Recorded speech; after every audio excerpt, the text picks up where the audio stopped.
Chegamos ao 16º vídeo a respeito de autoridade espiritual. No vídeo passado, no finalzinho, eu falei de um ministro chamado Kenneth Hagin, que é um ministro que já está com o Senhor. Ele fundou o Instituto Rema, né? E eu aprendi muito nos ensinos dele. Um dos livros era Como Ser Dirigido pelo Espírito. E ele também fala da unção, que João fala lá na primeira carta de João, no capítulo 2, do verso 20 a 27. Eu vou ler aqui só um trechinho para vocês lembrar.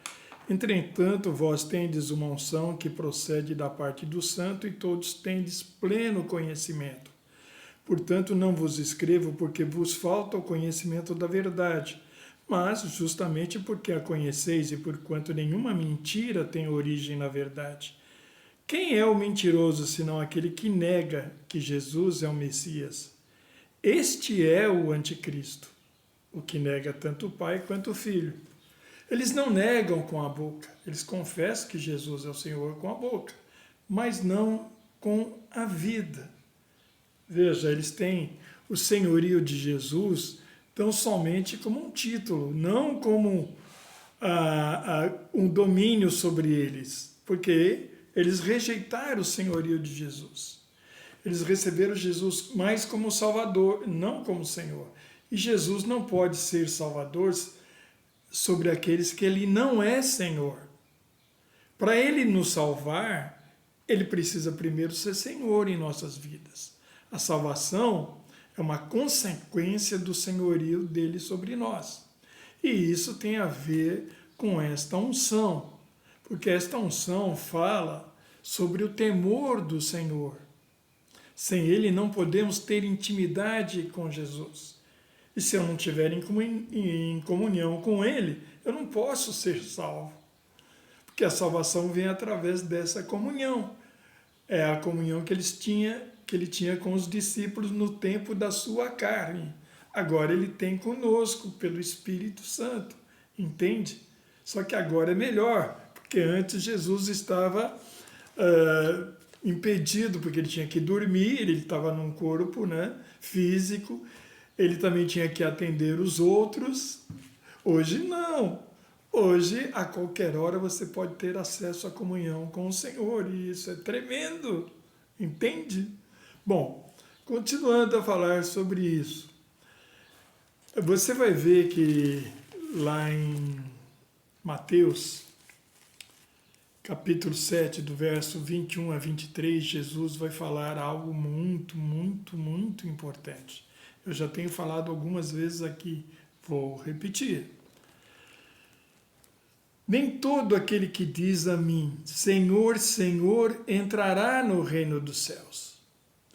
Só aquele que faz a vontade do meu Pai que está nos céus. Vê? Naquele dia, né, muitos dirão a mim, Senhor, Senhor, não temos nós profetizado em teu nome? Pregado uma mensagem profética. Em teu nome não expulsamos demônios? E em teu nome não realizamos muitos milagres?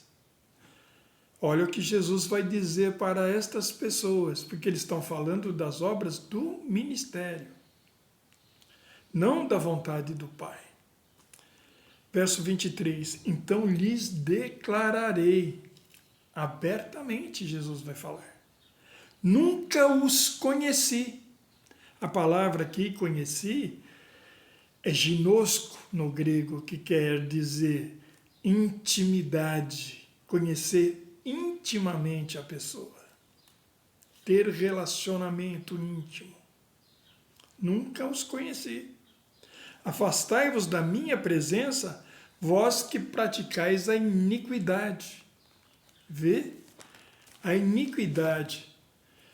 No hebraico, a palavra é avon. Vê o que Strong diz a respeito disso, a iniquidade. Maldade, erro, pecado, iniquidade, culpa, enfermidade moral, perversidade e desonestidade. Avon deriva de avá, inclinar ou distorcer. Assim, a iniquidade é a inclinação má dentro do ser humano, ou a direção tortuosa no homem, ou ainda as ações deformadas dos pecadores. Entende isso? Então isso quer dizer iniquidade. É sem a lei de Deus no seu coração para dirigir as suas vidas. O Senhor nos dirige pelo temor do Senhor, que é aquela unção que eu acabei de falar, de 1 João 2,20. Vamos ver mais sobre esta unção. Davi fala da intimidade no Salmo 25,14. A intimidade do Senhor é para os que o temem. Vê? Temor do Senhor. A esses ele vai revelar os segredos da sua aliança, os segredos, os mistérios do reino de Deus. Mas Davi, ele fala algo tremendo também no finzinho da sua vida, lá em 2 Samuel. 2 Samuel, deixa eu ver aqui se eu acho. 2 Samuel 23.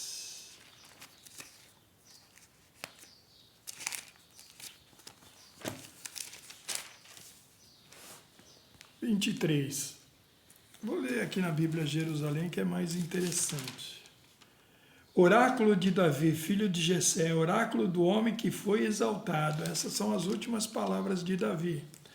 Do ungido do Deus de Jacó, do cantor dos salmos de Israel. Lembre-se que Davi não foi só rei, ele também foi profeta. O Espírito de Yahvé falou por meu intermédio, a sua palavra está na minha língua. O Deus de Jacó falou. A rocha de Israel me disse: quem governa os homens com justiça e quem governa segundo o temor de Deus, que é essa unção que vem dele para que nós possamos dirigir as nossas vidas. É como a luz da manhã ao nascer do sol, da manhã sem nuvens. É um céu de brigadeiro. A comunhão é o que? Límpida, perfeita, não há nuvens que impeça a comunhão. Que faz brilhar depois da chuva a grama da terra, assim a minha casa é estável na presença de Deus, por causa do temor do Senhor, a intimidade. Ele fez comigo uma aliança eterna, em tudo ordenada e bem segura. Não faz ele germinar toda a minha salvação e todo o meu prazer? Ele está perguntando, ele faz isso. Agora ele fala, no entanto, a gente de Belial, que são os insensatos, os incircuncisos, é como os espinheiros que se rejeitam porque não se podem pegar com as mãos. Eles devem ser levados ao fogo, entende isso? Veja agora o que o Senhor vai falar em Mateus, capítulo 13, explicando a parábola do joio e do trigo. Lembra, Jesus falou da parábola do joio e do trigo e depois explicou o que tinha nesta parábola, o significado para os discípulos. Veja do verso então. Mateus 13, do 41 ao 43. O Filho do Homem mandará os seus anjos e eles ceifarão do seu reino tudo aquilo que causa tropeço. A palavra aqui, tropeço, é escandalon, que causa armadilha, que faz as pessoas tropeçarem no erro, no engano, na mentira, entende? E todos os que praticam o mal, que praticam a iniquidade, nós lemos agora há pouco o significado de iniquidade, é tortuosidade. Eles os anjos lançarão na fornalha ardente. Veja, os filhos de Belial são os espinheiros, que são lançados aonde? No fogo, que é a fornalha ardente. Ali haverá pranto e ranger de dentes. Então os justos reluzirão como o sol no reino de seu Pai. Aquele que tem ouvidos para ouvir, que ouça. Amém? Então, eu falei de um pregador. Ele realizava muitos milagres e ainda realiza muitos milagres no ministério dele. Só que ele não tem o temor do Senhor porque ele caiu lá atrás. Ele não está na vontade de Deus. Ele acha que a vontade de Deus é isso, é pregar uma mensagem, expulsar demônios e curar enfermos. Essa é a visão que ele tem. Mas isso ele está promovendo a si próprio, o seu ministério e o seu reino, não o Senhor e o reino do Senhor. Entende a diferença? Ele busca os seus interesses pessoais. E como diz lá Provérbios, capítulo 18, verso 1, o solitário, que é aquele que tem um ministério só dele e que ele não deixa ninguém entrar, ele quer ter domínio sobre as pessoas, elas são presas suas, e ele pode explorar isto, entende? Ele se insurge contra a verdadeira sabedoria, que é aquela que vem do Senhor. Vê? O insensato não busca o conhecimento revelado pelo Senhor. Ele busca, sim, em falar do seu modo de vida, das suas doutrinas. Esse é o seu interesse. Então, o solitário é aquele que busca interesse próprio. Ele não está alicerçado no senhorio de Jesus para buscar o que o Senhor deseja. Entende? E nós precisamos discernir. E para discernir temos que ter essa unção, que é o temor do Senhor. Veja lá agora João, capítulo 1 João 3, 6. Todo aquele que permanece nele, nesta unção, que é permanecer no Senhor, não vive pecando. Não vive pecando. Toda pessoa que continua no pecado não viu, nem tampouco o conheceu. Ou seja, não teve a intimidade com o Senhor. Ele não tem relações íntimas com o Senhor. Ele não o vê na comunhão. Ele ora, tudo mais, mas ele não o vê. Então ele prega aquilo que ele acha que deve pregar, não aquilo que o Senhor quer, porque ele não ouve o Senhor. Os seus ouvidos estão surdos, os seus olhos estão cegos, ele não pode vê-lo. Verso 9.